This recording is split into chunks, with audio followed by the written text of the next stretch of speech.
Doing well.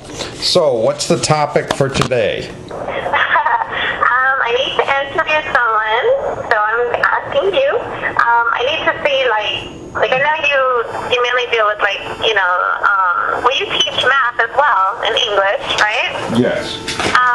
But the way that you teach, because my topic is diversity and social justice, and basically finding a teacher that promotes it in the classroom, and the steps that you do to, obviously you deal with students from everywhere, and I see the way that the students, have interacted with you. So I know you consider cultural needs more so than, maybe some other teachers do, maybe because they're not quite as aware of, the importance of respecting what they do, or where they're from, I should say. Okay. Hello? Yes, that sounds accurate. I guess some of the questions I have would be, what made you become so aware of, requiring, because your teaching methods, are they very diverse for your different students? Oh, okay. Do they change a lot, and when you see that students aren't learning as well, do you adjust your teaching methods, or have you noticed in the beginning when you were teaching if you've made a lot of changes over the years? I guess those sorts of things I would like to know. Good. It's nice of you to ask all the questions, because now I can sort of address them in a global response. Right. Okay. When I first became a teacher, I listened very carefully to what my head of department wanted me to do. So I was lucky that I could work in a variety of different classes, starting off as an ESOL teacher, teaching English as a second language, then moving on to teach at a high school. It was sort of a last chance, second chance high school. Okay. And so the goal was for me to get them through a test, which meant some math and some English vocabulary reading skills. So, I'm going to ask, before you continue, when did you first start teaching? Oh, yeah. I think what is key to my background is that I did not want to become a teacher. My mother was a teacher.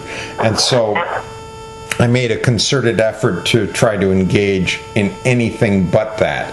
And so it was not until I was, it was 1996 that I just said, well, I'll just substitute in this language school. And it was actually quite enjoyable. So that would be age, what was it, 58? 38? Yeah, I was 38 years old. Okay. So, starting at age 38, I was surrounded, fortunately, by two things. A standard method, which was you have to have a lesson plan that fits the needs of the class. And fortunately, I had several teachers around me, one named Tony, another named Carrie, C-A-R-Y, and both of them pointed out that there's this word that we use, differentiation. They didn't use it because they just were talking normal English. It's like you have to remember what's in the room, and you have to remember what's not in the room. And I think that's where we get to the social justice and diversity, because if you start with what's in the room and not with a curriculum, you basically come up with, if you have 25 students, you have 25 goals for that class. Not necessarily for that lesson, but for the time that you're together, whether it's 2 weeks, 2 months, or the rest of the year. And because you're carrying those separate goals, each lesson can touch in some way on those goals. And so that's why it was clear to me, made clear to me by Carrie and Tony, that you have to get to know who's in the classroom. You might have a lesson plan that works for that level, but it may actually just be for accounting purposes, for the administration, for a concerned parent. What are you doing in this classroom? Well, here's the lesson plan. And the diversity comes into who is not in the room. Often in language classes, I have people from Europe and perhaps Asia. And so how can we get some people from Africa and some people from South America into the room? That's where I get volunteers. And so the teacher takes the time to cultivate outside the classroom.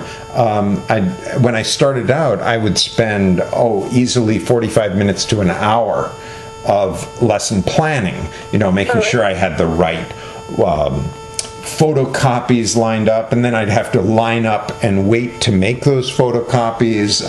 It was a lot of activity.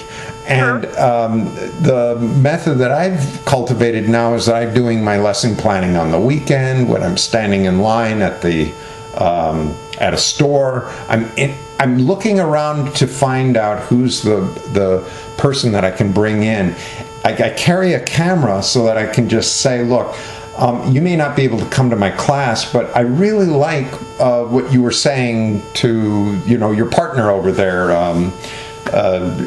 or you have a very interesting shirt on. Where did you buy it? And in other words, there's a way to drag people into your classroom without them having to give up their time and actually come to your classroom. And that's interesting. It's essential, especially because you want to have a multiple of delivery methods. There may be a lesson that I want students to get, some information to get, but do I have to be the mode of transfer? I don't think so. What we're trying to move towards is multiple ways of getting the same information across. So it might be a website that you assign ahead of class. Class time should not be presentation time. It's review of what you picked up. And so perhaps it means me sitting down with a camera early in the week, making a short presentation, or writing out an email, maybe both, because there are some students that don't like to read, and I email it to the students. The video goes up on a Facebook and also on YouTube. The link goes to the students. I mean, it's their choice to see it or not, because I'm going to be talking a little bit about it in class, but mostly it's what was that interesting sweater? And we'll be talking about sweaters, or origins, and maybe the word Peru will come up, and it'll be the students that will offer it, the students who saw the video. So the point is that diversity comes in by looking at what's not in the room, and the social justice, I suppose. I guess I should ask what you mean by social justice.